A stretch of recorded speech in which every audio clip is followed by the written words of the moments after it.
വരുന്നിടത്ത് വെച്ച് കാണാം, വന്നാൽ വന്നതിൻ്റെ ബാക്കി. Life is unpredictable. തിരയടങ്ങിയിട്ട് കപ്പലോടിക്കാൻ കഴിയില്ല. നമസ്കാരം, ഞാൻ doctor Tracy Mol Mathai, consultant psychologist from Mind Beauty. Let our mind Shine.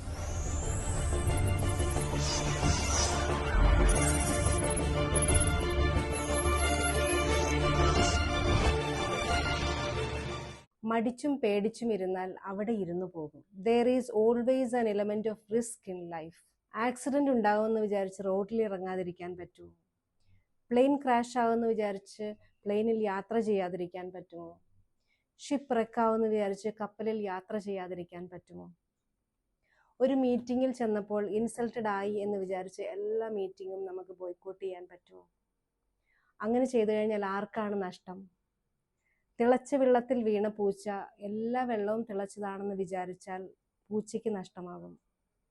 പകരം പൂച്ച വെള്ളം ചൂടാണോ തണുപ്പാണോ എന്നറിയാനുള്ള ഒരു സംവിധാനം ഏർപ്പാടാക്കി ആ രീതിയിൽ മൂവ് ചെയ്തില്ലെങ്കിൽ നഷ്ടം പൂച്ചയ്ക്ക് മാത്രം.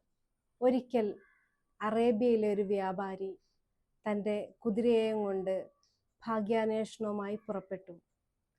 വലിയ പരിചയമില്ലാത്ത വഴിയാണ്.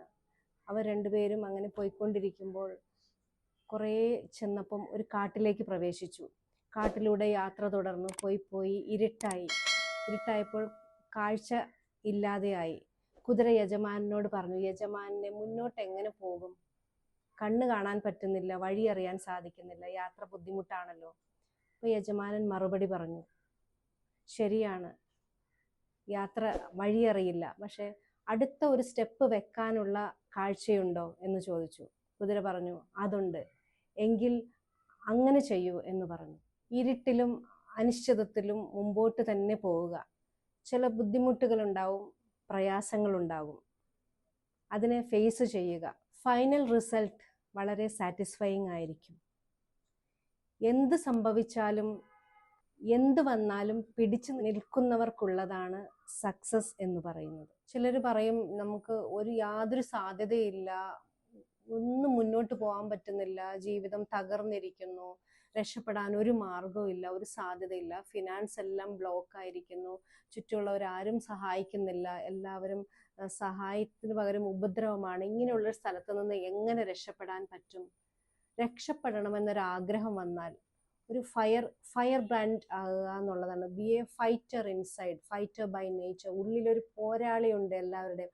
ആ പോരാളിയെ തട്ടി ഉണർത്തി ഏത് സാഹചര്യത്തിലും ഏതൊരവസ്ഥയിലും എനിക്ക് ഓടാൻ കഴിഞ്ഞില്ലെങ്കിൽ ഞാൻ സ്പീഡിൽ നടക്കാൻ കഴിഞ്ഞില്ലെങ്കിൽ ഞാൻ സ്ലോവിലെങ്കിലും നടക്കും, മുട്ടിലെഴയും, അല്ലെങ്കിൽ ഇരുന്നു കൊണ്ട് ഞാൻ നിരങ്ങിയാണെങ്കിലും കിടന്ന് ഉരുണ്ടിട്ടാണെങ്കിലും കൈ എത്തിച്ചിട്ടാണെങ്കിലും ഞാൻ ഉദ്ദേശിച്ച കാര്യത്തിലേക്ക് തന്നെ ഞാൻ മൂവ് ചെയ്യും. ഈ ഒരു മൈൻഡോട് കൂടി മുന്നോട്ട് പോകുന്നവർക്ക് അതിൻ്റെ റിസൾട്ട് കിട്ടുക തന്നെ ചെയ്യും.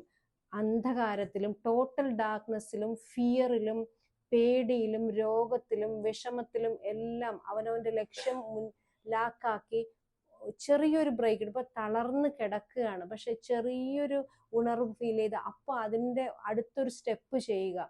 ഈ രീതിയിൽ ചെയ്തുകൊണ്ടിരിക്കുന്നവർക്ക് അവരുടെ ലക്ഷ്യത്തിലെത്താൻ സാധിക്കുമെന്നുള്ളതിന് തീർച്ചയാണ്. ഒരുപാട് ദൃഷ്ടാന്തങ്ങൾ നമ്മുടെ മുൻപിലുണ്ട്, ചുറ്റുമുണ്ട്. തിരയടങ്ങിയിട്ട് കപ്പൽ ഓടിക്കാം എന്ന് വിചാരിക്കാതെ തിരയോടൊപ്പം മൂവ് ചെയ്ത് കപ്പൽ ഓടിക്കാൻ നമുക്ക് ഓരോരുത്തർക്കും പഠിച്ച് ജീവിതം വിജയത്തിലേക്ക് എത്തിക്കാം.